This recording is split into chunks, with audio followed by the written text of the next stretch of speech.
Ya, saya bersetuju. British juga membuat pembaharuan. Kita yang ikut British tak buat pembaharuan macam British. Bahkan British sendiri bila pilihan raya kita melihat media dia bebas, calon Perdana Menteri semua keluar TV, semua keluar, dan rakyat boleh soal, penjelasan. Pemberita boleh tanya, ini berlaku. Malam. Ya. Saya dapat penjelasan. Yang betul boleh bagi peluang saya 2 jam. Kalau bagi saya 2 jam, saya boleh bagilah. Boleh dapat semua penjelasan ini. Sebab banyak perkara yang saya nak nak ucap ni dan betul. Dan sebab itu perlu kebebasan media. Media di negara lain, contohnya dibenarkan parti-parti politik mempunyai channel sendiri dengan pengawasan kerajaan, pengawasan kalau ada salah laku. Tapi ada channel dia sendiri, TV dia sendiri, supaya boleh jawab. Ini kita tak boleh jawab. Tak boleh jawab. Kita mendengar tuduhan, tak boleh jawab. Gambar kita keluar, gambar dia mulut bergerak, suara tak ada. Macam mana rakyat nak dengar dengan adil? Ini yang kita alami. Kadang-kadang dipotong-potong, tak habis kita punya jawapan. Kemudian kerajaan yang menanggung tugas caretaker government dalam masa pilihan raya, sepatutnya dia menanggung tugas, tak gunakan tugas dia untuk kempen.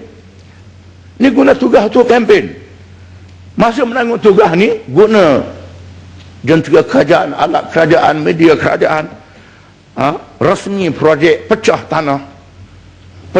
Bukan ada yang pecah tanah, ada yang projek terbengkalai untuk pilihan raya tahun 78. Contohnya lebuh raya Simpang Pulai antara Pantai Perak dengan Pantai Timur. Lebuh raya ni tak silap saya 30 tahun tak selesai.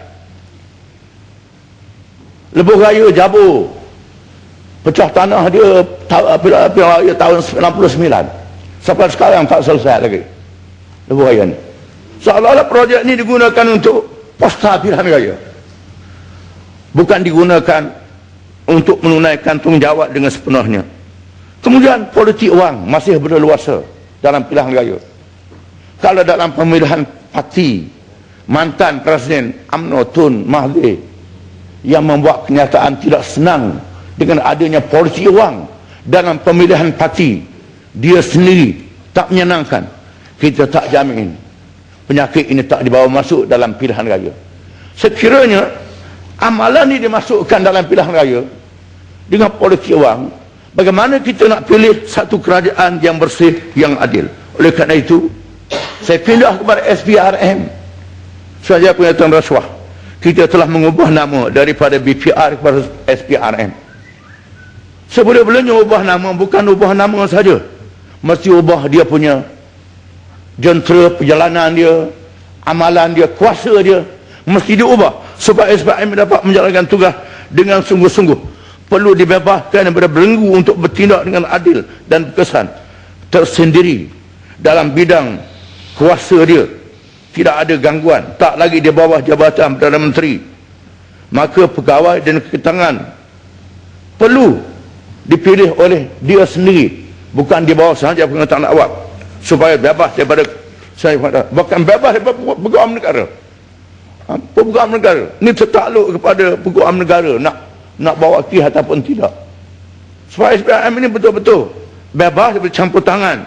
Oleh kerana itu cukup dia punya pegawai, cukup dia punya keuangan, cukup dia punya, jangan keuangan tak cukup dia pun buat kerja yang sama juga. Ini tak boleh. Cukup keuangan dia, cukup kaki tangan dia, cukup bebas campur tangan. Kerana risuah adalah jenayah besar dalam syariat Islam. Mengikut syariat Islam, risuah ni jenayah besar. Walaupun dia tak masuk dalam jenayah kisah dan hudud yang dihakkan hukumannya, tetapi jenayah besar, sehingga disebut dalam Al-Quranul Karim berkaitan dengan rasuah. Firman Allah Ta'ala, wala ta'kulu amwalakum bainakum bil batil wa tudlu ila al-hukam litakulu fariqan min amwalin nas bil ismi wa antum ta'lamun. Janganlah kamu makan harta kalangan kamu secara batal, dan jangan kamu sumbangkan harta kepada pihak-pihak yang memerintah mengendalikan hukuman, supaya kamu mendapat keputusan menyebabkan kamu makan harta orang lain dengan cara yang berdosa dalam keadaan kamu mengetahuinya. Dan sabda Nabi SAW, la'anallahu rashi wal murtashi, Allah Ta'ala melaknat yang bagi rasuah, yang terima rasuah, semua yang terlibat urusan dia dilaknat oleh Allah Ta'ala. Ar-rashi wal rashi finnar, yang bagi rasuah, terima rasuah, semua dalam neraka. Menunjukkan betapa besarnya rasuah ni dalam Islam. Dan Islam mempunyai aspek bukan sahaja undang-undang lahir, termasuk aspek spiritual, perhitungan dosa dan pahala. Seorang yang rasuah walaupun dilepas daripada tindakan undang-undang manusia, tetapi tak dapat daripada undang-undang Tuhan, tindakan Tuhan di hari kiamat. Dan sebab itu dia lebih mendidik daripada undang-undang yang biasa. Dan sebab itu alangkah baiknya sekiranya dia dimasukkan di dalam undang-undang syariah, yang diberi kuasa yang lebih, tidak lagi di peraturan jadual 9 yang terhad, supaya hukuman yang bijaksana. Kan rasuah ni berbeza-beza, ada yang ikan jerung, ada yang ikan bilis. Dengan sebab itu ikan jerung tu hukumannya lebih berat, yang bilis ni hukumannya lebih ringan. Jangan boleh bertindak ikan bilis saja, yang jerung dibiarkan. Ini tak boleh. Dengan sebab itu kita mengharapkan supaya perkara yang dapat diselesaikan sebaiknya. Dan untuk menjamin, kita harap supaya menteri-menteri terlebih dahulu isytihar harta sebelum itu hak dia itu. Lepas jadi menteri, isytihar harta dia. Menteri-menteri menjadi contoh Perdana Menteri, timalan dia isytihar harta terlebih dahulu, supaya dijamin dia punya pentadbiran dapat mengendalikan rasuah ni. Kemudian kita dapat melaksanakan pembangunan insan dengan sebaik-baiknya. Kerana dalam pembangunan insan ini kita tak cukup mendidik manusia dari lahir saja, perlu didik rohani dia. Di sinilah peranan bahagian agama, jabatan Perdana Menteri untuk membina roh insan dengan agenda-agenda dia yang lebih luas. Kita masih lagi warisan British. Islam dijadikan agama yang tak ada kuasa, agama yang tak ada keperkasaan. Dengan sebab itu perlu diberi keperkasaan kepada Islam di dalam mengendalikan urusan negara. Amalan warisan penjajah ni patut kita hapuskan. Amalan yang meminggirkan Islam. Islam hanyalah untuk upacara rasmi, bukan Islam satu agama yang ada kuasa untuk bertindak terhadap mereka yang memerintah yang berkuasa. Kerana kepada Islam Allah Ta'ala mengatasi pihak yang berkuasa. Dengan sebab itu peraturan Islam hendaklah diperkasakan lagi, ditinggikan lagi. Dan kita melihat kesan British ni bagaimana wujud. Contohnya ada ajaran Qadiani. Ajaran Qadiani, jabatan agama tak boleh bertindak, tak ada Qadiani. Sikit ada masjid di kampung nak ada. Sikit boleh? Ya sila. Yang Muhammad Marang, pertama sekali saya tengok tadi ceramah tentang rasuah ni. Yang Muhammad tujukan kepada Barisan Nasional atau kepada semua orang. Sebab saya lihat ni rasuah ni Bangkang pun ada kan. Bisa atau ni Ketua Menteri Bangkang pun ada, kerajaan pun ada. Untuk semua. Ada tu dulu pilihan raya kan, yang Perak tu rasuah tu kan. Ada semua. Yang keduanya, saya lihatlah minta penjelasan sikit. Apabila PAS dalam Bangkang ni, adakah Islam tu diletakkan tempat yang baik? Ataupun dia kena korbankan sikit lah, macam penggunaan Kristian, perkataan Islam boleh pakai kan? Kebajikan kepada Islam, kepada kebajikan. Maknanya itulah soalannya. Terima kasih. Terima kasih kerana bagi bola tanggung. Saya pernah membuat kenyataan, dan pimpinan Pakatan pernah membuat kenyataan membuka pintu kepada SPRM untuk menyiasat ketua menteri besar, Esko. Sekiranya ada rasuah, kita tak ganggu, sila siasat dan sila ambil tindakan. Dan Pakatan Rakyat mahu satu kerajaan yang bersih, yang adil, yang tak ada orang rasuah. Kita mengalu-alukan. Cumanya yang kita herankan, ada yang disiasat sejak tahun-tahun, bawa di mahkamah masih pilihan raya, lepas tu tak tahu cerita dia, masuk dalam lipatan sejarah. Perwaja sebagai contoh. Perwaja dia bawa masih pilihan raya umum tahun 2004. Lepas tu habis. Orang yang berkenaan mati. Sampai mati orang tu, lama sangat. Kes je. Banyak lagi hal-hal yang lain. Memang kita buka ruang. Bukan kejatuhan keadaan kita di Perak kerana politik wang. Kita alurkan. Kerana mereka yang politik wang ni diambil oleh Barisan Nasional. Kita alurkan. Kita mahu supaya keadaan kita bersih. Yang bersih. Qadiani, balik pada Qadiani tadi. Qadiani satu ajaran yang ditajuk oleh British di atas nama Islam, menonjolkan seorang yang Mirza Ghulam Ahmad Al-Qadiani daripada India, sama British dulu. British bagi duit kat dia, kewangan cukup, dia bawa satu ajaran, dia bawa ajaran Islam yang baru, kemudian mengaku jadi Nabi baru dan mewajibkan orang Islam mentaati ulil amri yang ada dalam Quran pemerintah. Ulil amri masa itu British lah. Orang Islam menjadi taat pada British. Dan dibawa kumpulan ini ke negeri kita. Dan masih ada. Masih ada lagi, ada masjid je. Sama dengan masjid orang Islam.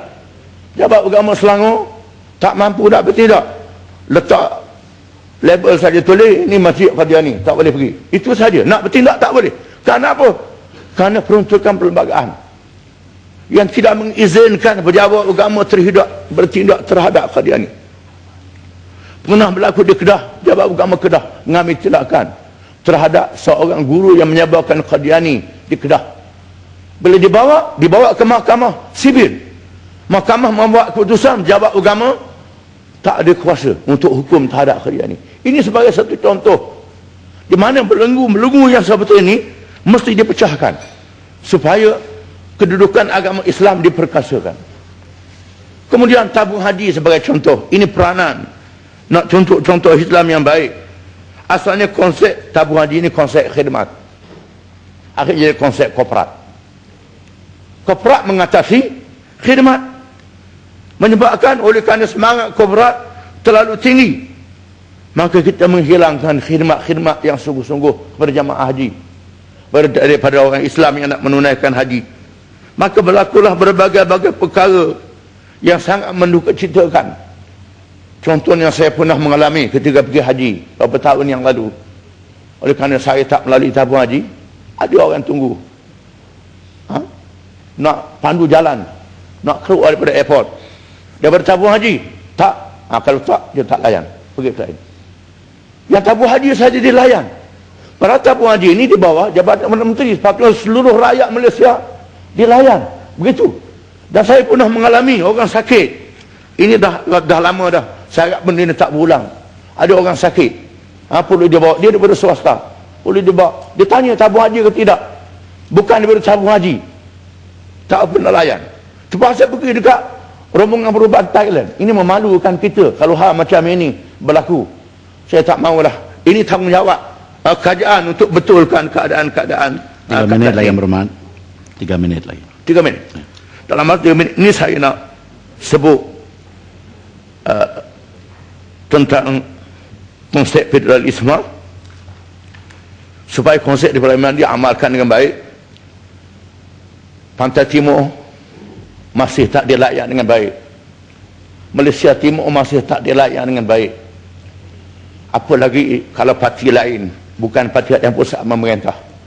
Parti yang pusat memerintah pun begitu juga Malaysia Timur. Konsep federalisme ni hendaklah diamalkan dengan baik. Kita tak mahu jadi Pakistan kepada Bangladesh dan Pakistan macam itu. Ini kerana konsep federalisme yang tak baik. Yang kedua, masalah Palestin. Masalah Palestin, saya harap kajian memberi satu perhatian yang serius. Sekarang Masjid Aqsa sedang dalam ancaman Israel nak roboh Masjid Aqsa, kiblat yang pertama orang Islam. Kerajaan perlu ambil perhatian serius. Yang kedua, tentang Myanmar, hak tentang kemanusiaan orang-orang Islam yang dibunuh di Myanmar, ini juga perlu diambil tindakan melalui saluran-saluran antarabangsa. Banyak pelarian, biar ambil atas sifat kemanusiaan yang atas sifat nak menang pilihan raya jadi pengundi macam saya sebut tadi. Sifat kemanusiaan. Yang ketiga, tentang Bangladesh. Di sana ada pemimpin-pemimpin Islam Bangladesh yang ditahan kerana balas dendam perpecahan Pakistan dulu. Kerana ada kumpulan ni, dia tak sokong Pakistan berpecah. Dia mahu Pakistan bersatu, Pakistan berpecah. Jadi Bangladesh, orang tak setuju ni ditangkap, dan dijatuhkan hukuman bunuh. Padahal mereka ikut sama dalam aman dan demokrasi di Bangladesh.